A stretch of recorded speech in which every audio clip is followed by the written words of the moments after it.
ఓం నారాయణ ఆదినారాయణ గురుబంధువులందరికీ నమస్కారం. Shri Telugu divine travel ఛానల్కి స్వాగతం. ఈరోజు మనం శ్రీకాళహస్తిలోని భరద్వాజ తీర్థం దగ్గర కొలువై ఉన్న ఒక గొప్ప మహాత్ముడి గురించి తెలుసుకోబోతున్నాం. ఆయనే శ్రీ శివశంకర వేణుగోపాల స్వామి వారు. ఆయన జీవితం, ఆయన చేసిన లీలలు వింటే నిజంగా మనం ఆశ్చర్యపోవలసిందే.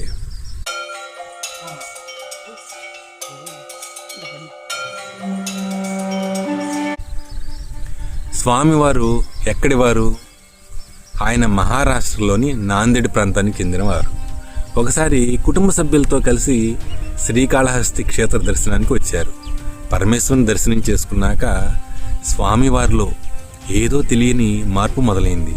నేను ఇక్కడే ఉంటాను, మీరు వెళ్ళండి అని కుటుంబ సభ్యులతో చెప్పారు.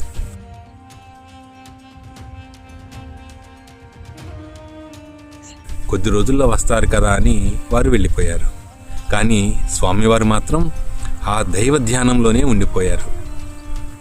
క్రమంగా వారిలో భౌతికమైన ధ్యాస పూర్తిగా తగ్గిపోయింది.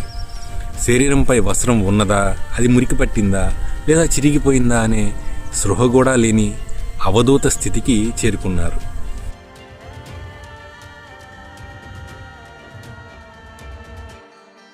లోకానికి ఆయన పిచ్చివాడిలా కనిపించినా ఆయనలో గొప్ప దైవశక్తి దాగి ఉందని భక్తులు గుర్తించడం మొదలుపెట్టారు.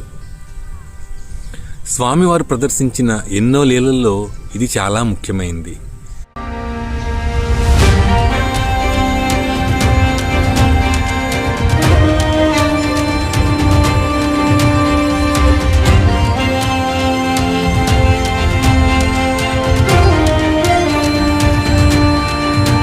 శ్రీకాళహస్తిలో నివసించే ఒక భక్తురాలి పాపకి ఆరోగ్యం బాగా క్షీణించింది.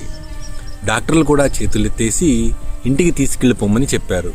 కన్నీళ్లతో వెళ్తున్న ఆ తల్లికి మార్గం మధ్యలో స్వామి కనిపించారు. ఆయన ఒక కాగితంపై కొన్ని మందుల పేర్లు రాసిచ్చి, ఇవి వాడమ్మా తగ్గిపోతుంది అని చెప్పారు. ఎలాగో ఆశ లేదు కాబట్టి ఆ తల్లి స్వామి ఇచ్చిన మందులు వాడింది. ఏ డాక్టర్ల వల్ల కాలేదో ఆ పాప స్వామివారి దయతో కొద్ది రోజుల్లోనే సంపూర్ణ ఆరోగ్యవంతురాలైంది.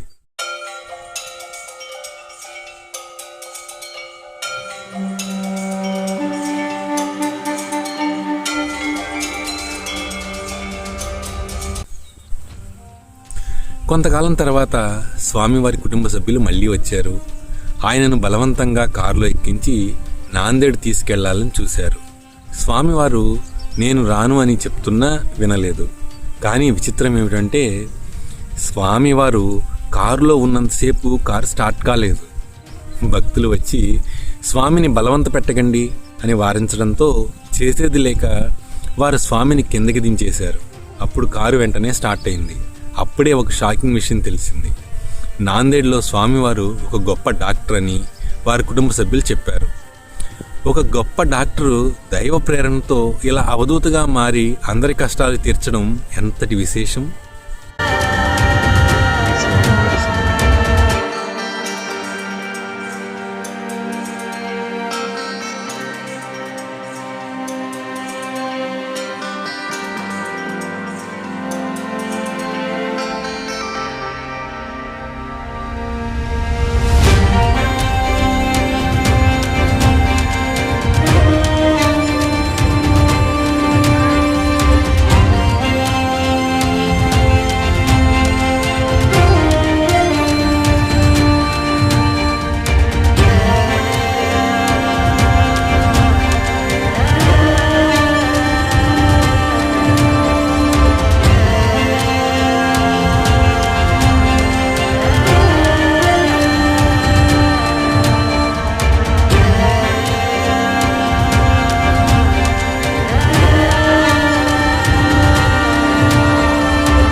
కాబట్టి భక్తులారా, శ్రీకాళహస్తి వెళ్ళినప్పుడు ఆశ్రమంలో ఉన్న స్వామివారి సమాధిని దర్శించుకోవడం మర్చిపోకండి.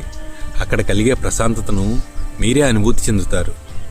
ఈ వీడియో మీకు నచ్చితే లైక్ చేయండి, మరికొంతమంది భక్తులకు షేర్ చేయండి. ధన్యవాదాలు. ఓం నమః శివాయ.